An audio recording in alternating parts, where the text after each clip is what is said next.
23h, presque 23. Bonsoir Olivier Benkemoun. Salut Thierry. Dites donc, elle fait parler, hein, cette exposition que vous nous présentez ce soir. Polémique, très polémique. Our Body, à corps ouvert, vous allez voir pourquoi, évidemment, puisqu'on pénètre dans le sein du sein, ce qui est sacré, ce qu'on ne devrait pas voir quasiment. Vous allez voir les images, je l'espère. C'est-à-dire l'intérieur du corps humain. Pire que ça, ou mieux que ça, si vous voulez, on a tout détaillé. Voilà des décharnés, si vous voulez. On leur a enlevé la peau à ces...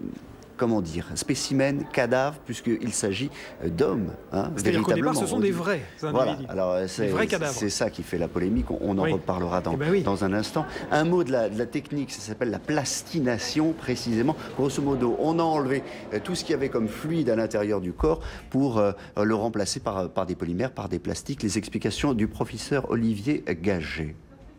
C'est une technique qui a été mise au point par Günther Van Hagen qui consiste à remplacer tous les liquides et tous les tissus graisseux en les évacuant par un procédé chimique et en les remplaçant par une résine qui donne à la préparation une espérance, pardonnez-moi, de vie extrêmement importante. Ce qui me frappe depuis que j'enseigne l'anatomie, ça fait quand même un certain nombre de dizaines d'années, c'est la beauté des structures, le caractère fascinant de l'anatomie.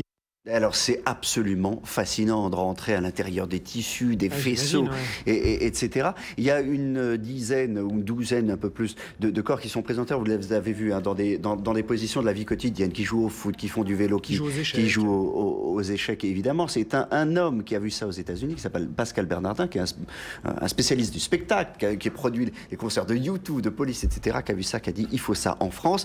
Il a demandé au Musée de l'Homme, refus, Cité de la Villette, refus, Cité des Sciences. Bon, finalement, il s'est battu, il a montré à Marseille, à Lyon et à Paris aujourd'hui.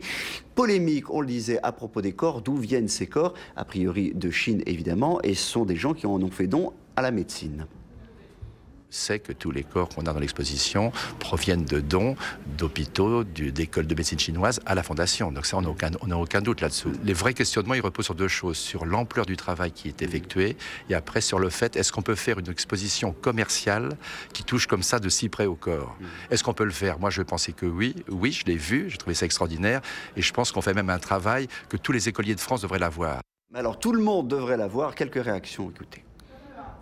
Moi, ça ne me dérange pas, puisqu'on sait qu'on est fabriqué de la sorte. Bon, ça pique un peu notre curiosité. C'est vrai qu'il faut un certain temps d'adaptation, puisque notre enveloppe extérieure est peut-être plus flatteuse, mais je trouve que c'est quand même assez beau. Et les corps ne sont pas présentés de façon outrancière ou qui constituerait une violence à leur égard. On imagine bien qu'ils sont morts avant, qu'ils n'ont pas été torturés et que l'exploitation de leur corps est faite de façon ou académique ou artistique et pas choquante. La différence entre une salle d'anatomie et cette exposition, c'est qu'il n'y a pas l'odeur. Ouais. Donc c'est quand même pas mal. Hein. Merci beaucoup à Mathieu David qui est allé tourner avec vous. Merci à vous Olivier Benkemoun.